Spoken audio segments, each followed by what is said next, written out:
I always felt that the impact, certainly of the Karate Kid films, over the decades of time, has been, quite profound and meaningful, around the world to so many of us. The story, the character, the cinema magic of it, the popcorn of it all, the 80s of it all, all the references. So it's resonated for decades on end, but I always knew that if you'd lead them to the well, they would drink the water, or drink the Kool-Aid or whatever, if you want to be. But in this case, how it's been embraced by ages 6 to 60 or 8 to 80, maybe is more, on point, has been beyond expectations. And then all the other layers, with what the Cobra Kai series has done from the Karate Kid universe and bringing back the characters from the original films and how these actors have come in and knocked it out of the park. And then the young cast of Cobra Kai and how they've embraced this sort of privilege of being part of this universe. That's the stuff that I never expected to be such a give back to me. Yeah. For me, it never disappeared, and it never disappeared in pop culture, whether it's an SNL sketch, whether it's How I Met Your Mother, or The Simpsons, or what. It's always lived in pop culture. I mean, in the cab driving over here, I didn't say anything that we were coming to do the story, and the cab driver starts talking about the Karate Kid, and I just kind of let him talk and didn't say what we were doing, just randomly, and I just thought, yep, that's why this works. It resonates, so it's, in that sense, it's really unique. I mean, I guess, if I look at it, as far as the growth of the universe, you say Star Wars, or the Marvel, the cinematic universe of Marvel, but this is, this little movie that came out the year, the Ghostbusters and Indiana Jones and all that, and it was the little engine that could, that became must-see movie-going at that time, when that's what you did in the summer. You went to the movies, there was no phone to hang out on or streamers to just watch what you want when you want it. And it just, it just grew from there. You write in the book about how a lot of people were auditioning for that part, and it took a long time for you to finally actually get the call that said it was you. Why do you think, in the end, you got the role? Why do I think I got this role? It's a good question. There was an East Coast kind of bravado that I brought into the room. Mm-hmm. You can see in the audition tape. And you see it in the audition tape. You're absolutely right.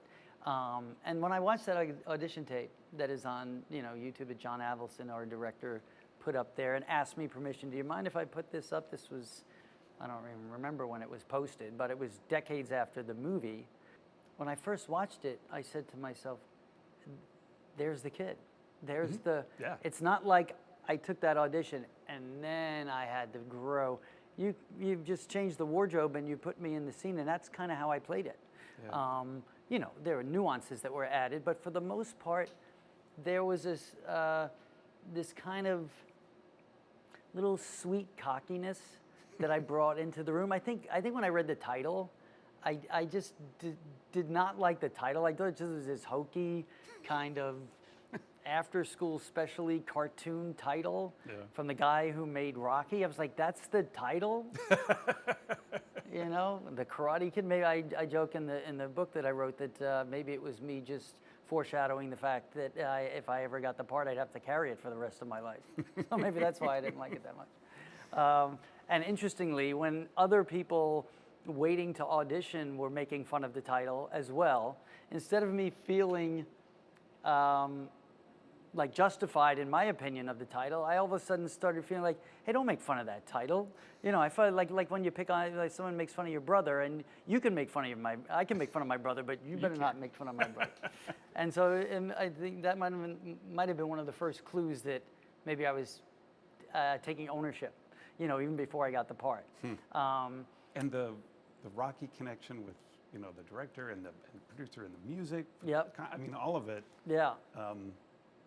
For you at that time must have been just. Yeah, well, I grew up. almost I mean, overwhelming. Rocky I'd seen in 1976 so many times in Yeah. the theater, and so yeah, I was very excited with the opportunity at the time. I had just come off The Outsiders. Yeah. So I'm working with Francis Coppola on that film with his great Who's Who cast that was about to launch into the stratosphere.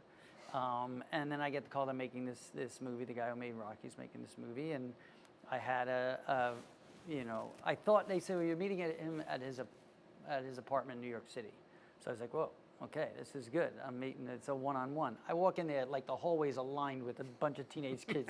It's like a record scratch. Like relax, buddy. You're not getting a one-on-one. Take a ticket and wait online. And I did. I waited my turn to be called in. And when I walked in there and I saw John Avildsen's Oscar, and I passed that and saw his movie posters to Save the Tiger, which is a wonderful film he made with Jack Lemmon back in the day, and Rocky. But all the while you're probably thinking, be cool. Be And cool, I was like, be cool, be calm, be cool. And I walked in there and put on my slight false East Coast vibrato. I mean, I had it, but I didn't have it at that level. So it was a little bit like I was coming in a little cocky. Not cocky, I get the part. Just, I did read the script and I saw that kind of, that just felt right to me from this kid from Newark, New Jersey, who is called Danny Weber. Like you said, that first audition, that was the kid. And it felt, and John said to me that day, he basically said, I don't, know much about what the final decision is going to be for sure, but if I were you, I'd start taking karate lessons. That doesn't happen too often. Yeah. So it was this, and I remember just sort of levitating out of his, walking back past, looking over my shoulder at that Oscar and having him in my ear and just running down, down Park Avenue. I love how you write, though, in the book about how, what do you say? Unless the next Spencer Tracy comes Unless the walking down next the Spencer, street. that's the line. That's right. That's Unless great. the next Spencer Tracy, that was in the phone call. That Yeah. was not, That that was wasn't when that he day, but- called me saying that they're still working things out, but I was in first position, but he can't guarantee anything unless I find the next Spencer Tracy. So then I'm like, is there another Spencer Tracy out there? It's quite nostalgic and wonderful to look back at all that. What was your first reading like with Pat Morita? What was that? Yeah. Because you were a little skeptical at first, right? Yes, everyone was kind of skeptical of Pat Morita based on Happy not Days. knowing. He was a stand-up comic. He started in the business at age 30. I knew him from Arnold on Happy Days. Right. I mean, I watched Happy Days every Tuesday night. That was my ABC Tuesday nights, right? At that time, that Arnold character, that bigger-than-life kind of cartoony cook at Mel's Diner or whatever it was. That just cheesy laugh at the yeah, end. that of bah everything he ha said. ha ha. He did his stuff and his shtick, and I was like, how's that gonna work? Plus, the studio was talking about Toshiro Mifune and all these, like Akira Kurosawa, acting, A lot of very gravitas, serious, yeah. because Miyagi was written that way. There was humor in Robert Kamen's script, certainly, but you got the sensei, the mentor, and so when I walked in to John Avildsen's office, and the producers were not for Pat Morita for the same reasons. Yeah. Which is just it's amazingly ironic to me because he was typecast, and in essence that was sort of what I was about to step into and have dealt with for years now. Yeah. In a good way, but still, you have to work at changing people's minds or whatever. And so I walk in there, and instantaneously there was no Arnold from Happy Days. There was no. It was a very articulate gentleman who was very careful and felt instantly. I felt that he felt a responsibility to this character, the Japanese American heritage, and he cared, and he was talking about things and his upbringing and stuff, and he was adding all this depth and breadth to this Miyagi character that I never thought about because I'm just playing my part. Yeah. And I was a young actor, so, and then we started reading the scenes, and it was just like, easy is the word that comes to mind. Yeah. It was just effortless and easy.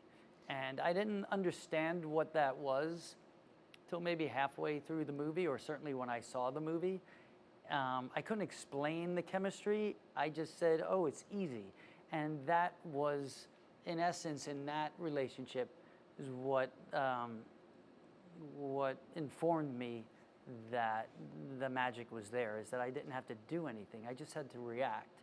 And we had to, it was just a dance, a tango, we just knew where to step. I mean, the script should get a lot of credit for that. Yeah. So it's not only the performers, but when the writing and the right actors fold in, there was just a genuine, soulful magic is what I call it.